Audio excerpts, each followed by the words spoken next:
ever feel like, like there's kind of this cosmic joke going on, like we spend our lives searching for ourselves, like, who am I? But what if the self we're looking for is like the punchline? Right. That's the kind of mind-bending territory we're going to be exploring today, as we delve into Alan Watts' the book on the taboo against knowing who you are. Yeah.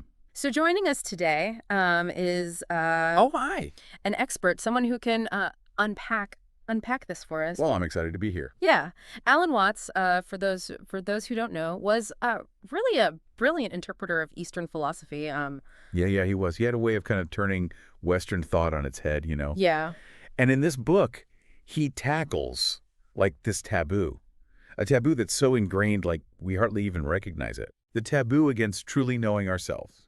Really? Yeah. So we're diving deep into the hidden depths of the self today. That's right. What's Watts' take on this whole knowing thyself business? Well, Watts, he throws out this radical notion. Okay. This idea that the self we think we are, the separate ego, the me inside our heads, Yeah.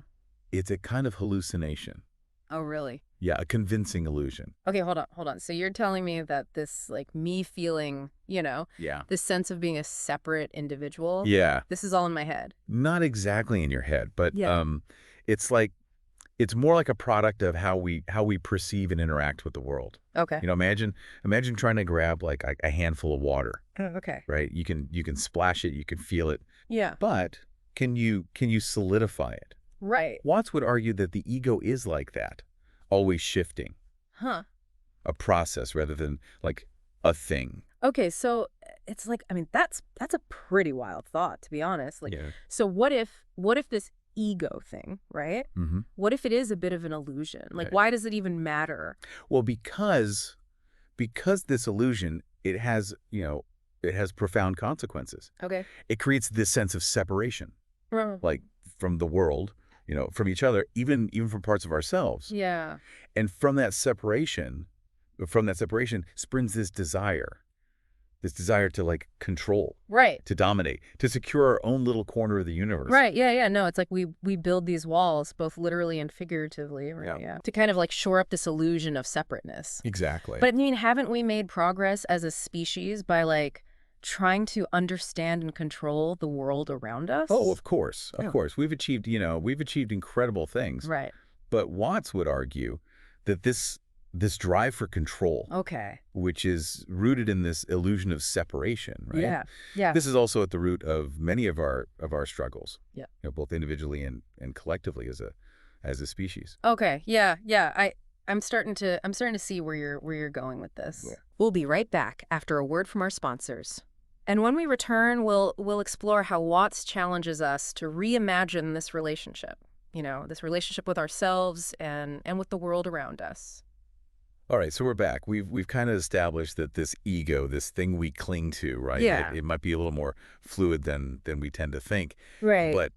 But how do we even begin to shift our perspective? Yeah. Like how do we move beyond this illusion of separation?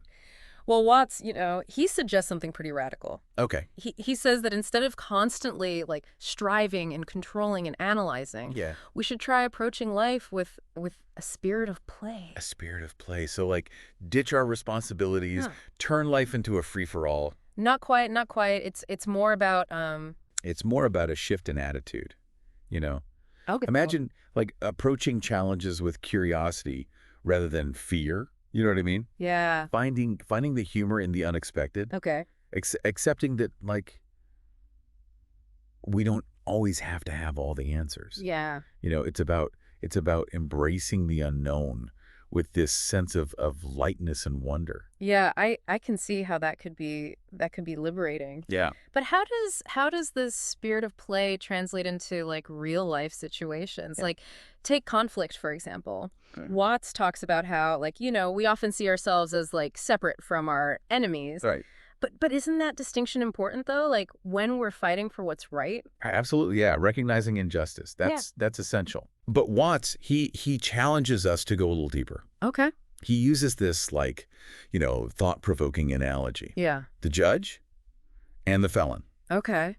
He argues that they need each other. Okay. Without the felon, Okay. what purpose does the judge serve? Right. Without the bad, how do we even define, good? Wow, that's kind of mind bender. Yeah. It sounds like he's suggesting that even in opposition, there's a kind of interconnectedness. Exactly. Yeah. It's not about, condoning like harmful actions, Right. but it's more about recognizing the roles we all play Yeah. in this larger drama of life, Okay. And I think that perspective allows for a more nuanced, a more compassionate understanding, Right. even amidst conflict.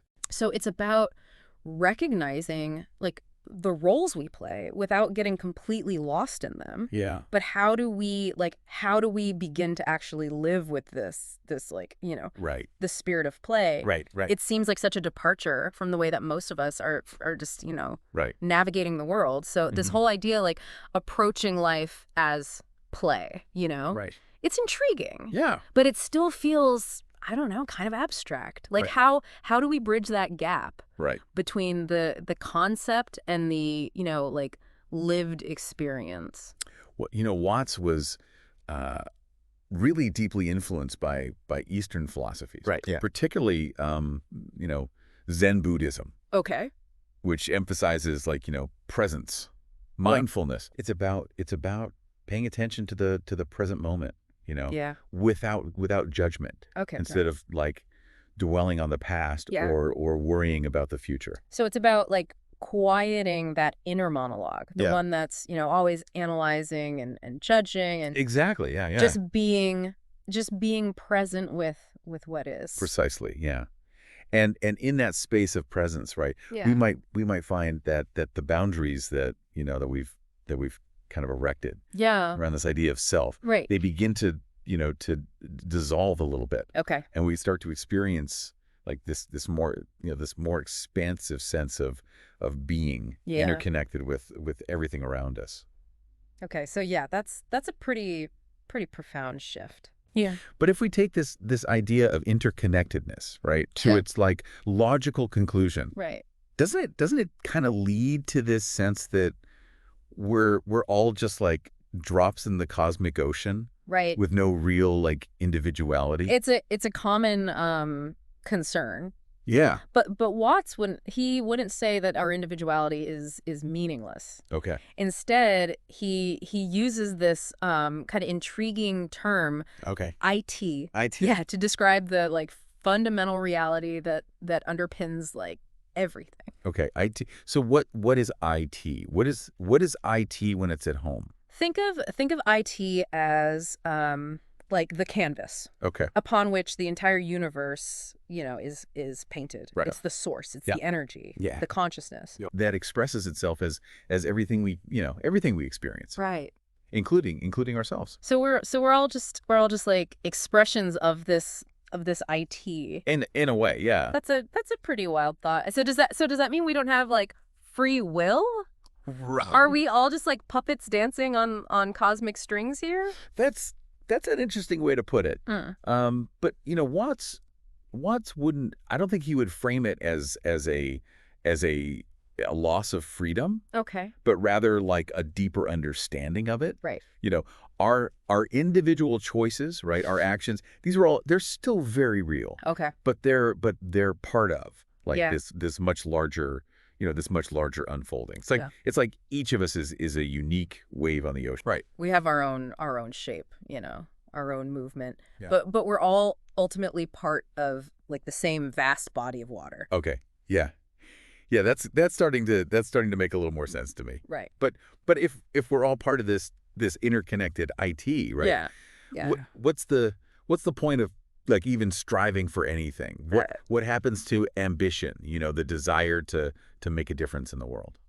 Well, Watts would argue that, that the meaning of life, right, it isn't found in some, distant future achievement, Okay.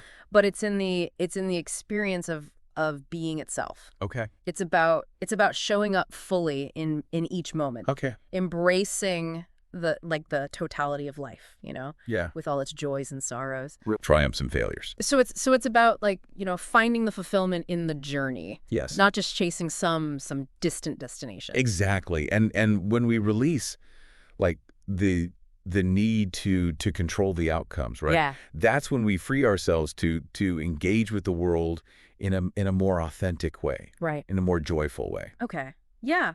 This has been quite a journey. Yeah. I'm I'm left with this lingering question though. Okay. Like if this IT is so, I don't know, like beyond our comprehension, All right. how do we even begin to like connect with it? Right. Like do we need to go meditate on mountaintops Right. or Yeah. give away all our possessions? Well, you know what? He believed that the path to connecting with, this deeper sense of self with this IT, Yeah. it's unique to each individual. Okay. It's about cultivating a sense of presence, Okay. of openness, Yeah. of curiosity about the world around us. So it's less about like following some, Yeah. prescribed set of rules or Right. more about cultivating a certain way of being in the world. Exactly. Yeah. It's about recognizing that interconnectedness of all things, Right. embracing the unknown with that spirit of play we were talking about, Right. and finding joy in the simple act of being alive. It sounds like Watts is urging us to like let go of this illusion of control, right? To Oh. embrace the mystery and Yeah. to kind of approach life as this like grand cosmic dance. That's a beautiful way to put it. Yeah. Alan Watts, the book, On the Taboo Against Knowing Who You Are. A lot to unpack. Yeah. Certainly a call to question our assumptions, Mhm. to embrace uncertainty Yeah. and to kind of approach life with this renewed sense of wonder. Absolutely. Thanks for diving deep with us today. It's been a pleasure. And remember, the exploration doesn't end here. That's Like right. what resonated with you? How might you bring a bit more of that spirit of play into your own life? Yeah. Until next time, keep exploring, keep questioning, and keep diving deep.